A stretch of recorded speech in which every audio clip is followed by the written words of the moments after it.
Good morning. Godavari జిల్లాలు ముఖ్యంగా ఉత్తరాంధ్రలో ఇంకా వైఎస్ఆర్సీపీ సాప సుట్టేసినట్లేనా అంటే పరిస్థితులు చూస్తే అలానే కనపడుతుంది.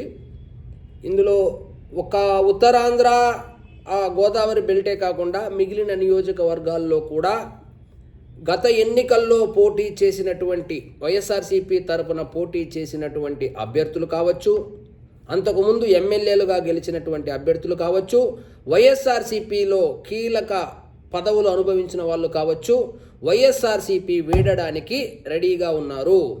వాళ్ళు తెలుగుదేశం కానీ జనసేన కానీ ఎప్పుడు గేట్లు తెరుస్తుందా వెళ్ళిపోదామా అని రెడీగా ఉన్నారు. అందులో భాగంగానే నిన్న అవంతి శ్రీనివాసు గ్రంథి శ్రీనివాస్ భీమవరం గ్రంథి శ్రీనివాసు భీమిలి మన అవంతి శ్రీనివాసు రిజైన్ చేశారు. పార్టీకి రిజైన్ చేసి ఏదో వాళ్ళు రాజకీయాలకు దూరంగా ఉండాలనుకుంటున్నామన్నారు. ప్రతి ఓడు చెప్పే మాట అదే. ఫస్ట్లో రాజీనామా చేసేటప్పుడు నేను ప్రత్యక్ష రాజకీయాలకు దూరంగా ఉండాలను, దూరంగా ఉంటే ఏంది, దగ్గరగా ఉంటే ఏంది, ఎవడు పట్టించుకుంటారు. కానీ మిమ్మల్ని ఫైనల్గా నేను చెప్పవచ్చేది ఏమంటే, ముఖ్యంగా కాపు సామాజిక వర్గానికి సంబంధించిన వాళ్ళలో నాయకులుగా చలామణి అయిన వాళ్ళలో వైఎస్ఆర్సీపీ పార్టీలో మిగలబోయేది గుడివాడ అమర్.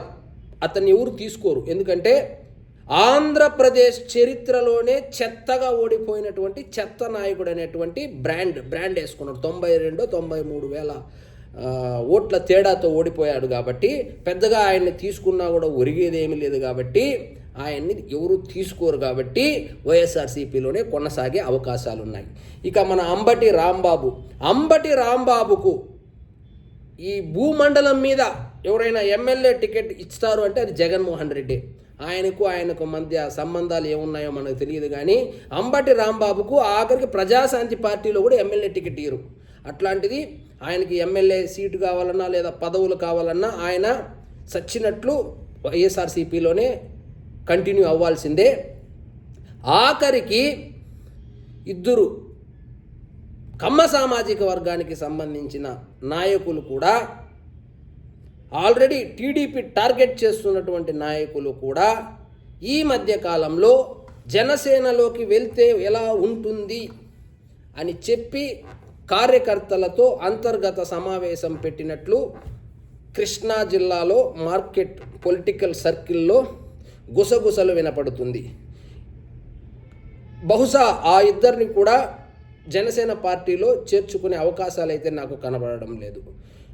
ఇక ఒంగోలు, నెల్లూరు విషయానికి వస్తే ఒంగోలు జిల్లాలో కూడా ఆల్రెడీ బాలినేని శ్రీనివాసరెడ్డి పార్టీ మారడం కూడా చూశాము.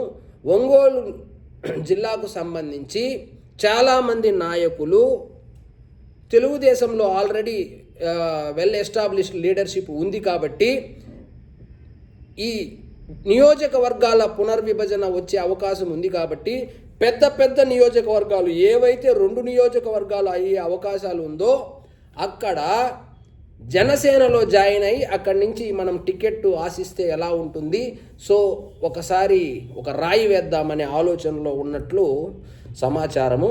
కాబట్టి ఈ జమిలీ ఎన్నికలు రేపే వచ్చినా, 2019లో వచ్చినా, 2029లో వచ్చినా, ఎప్పుడు వచ్చినా నాకు తెలిసి ఇంతకు ముందులాగా వైఎస్ఆర్సీపీ సీట్లు హాట్ కేకుల్లాగా అయితే అమ్ముడు పోవు అని అనలేము. కానీ ఎక్స్పెక్ట్ చేయరు, పోటీ పడరు.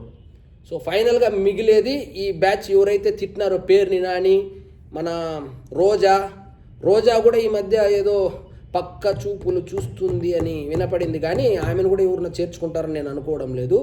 ఇలాంటి వాళ్ళు, కేసుల్లో ఇరుక్కొని ఉన్నవాళ్ళు, తెలుగుదేశము జనసేన చీకొట్టిన వాళ్ళు తప్పితే మిగిలిన వాళ్ళు వైఎస్ఆర్సీపీ పార్టీలో కొనసాగుతారు అని అయితే మనకు నమ్మకం లేదు. కానీ వీళ్ళని వేరే పార్టీలు తీసుకుంటే క్యాడర్ అయితే తీవ్రంగా అసహనం వ్యక్తం చేస్తుంది. మరి వాళ్ళని తీసుకొని ఏ విధంగా క్యాడర్ని ఈ 2 పార్టీలు కన్విన్స్ చేస్తాయి అనేది ఇంకా వేచి చూడాల్సిందే. సో వైఎస్ఆర్సీపీ పార్టీ 40% ఉంది, మాకు 40% ఉంది ఓటు బ్యాంకు అనేటువంటి ఈ సొల్లు కథలు పక్కన పెట్టి పార్టీ బలోపేతానికి కృషి చేస్తే కనీసము వచ్చే ఎన్నికల్లోనైనా ప్రతిపక్ష హోదానైనా వస్తుంది. అలా కాదని మాకు 40% ఉంది, ఆల్రెడీ ప్రభుత్వ వ్యతిరేకత 6 నెలల్లోనే వచ్చేసింది, భూకంపం వస్తుంది, జమిలి ఎన్నికలు వస్తుంది, నెక్స్ట్ జగన్ అన్నే ముఖ్యమంత్రి అవుతాడు, ఇలాంటి పగటి కళలు అంటే జగన్మోహన్ రెడ్డి కళల కంటే మాత్రము మరొక్కసారి బొక్కాబొర్లా పడడం ఖాయం. సో ఆల్మోస్ట్ ఇంకా పచ్చిగా చెప్పాలంటే కాపు డామినేటెడ్ ఏరియాలు ఏవైతే ఉన్నాయో అక్కడ కొంచెం లీడర్షిప్ ఎబిలిటీస్ ఉన్న వాళ్ళు మొత్తం on the spot Janasena gate తీస్తే మొత్తం దాంట్లో డంప్ అవ్వడానికి రెడీగా ఉన్నారు. కానీ పవన్ కళ్యాణ్ ఈ విషయంలో కొంచెం ఆచితూచి వ్యవహరిస్తూ ఈ మధ్య కలిసినటువంటి ఒక పెద్ద నాయకుడితో కూడా ఇప్పుడేం అవసరం ఉంది, ఎన్నికలు లేవు కదా అని సర్ది చెప్పి పంపించినట్లు మనకున్న సమాచారం. సో తెలుగుదేశం కానీ జనసేన కానీ గేట్లు ఓపెన్ చేస్తే వైఎస్ఆర్సీపీ గేట్లు ఆల్మోస్ట్ క్లోజ్. ఇదన్నమాట ఈరోజు టాపిక్. Thank you.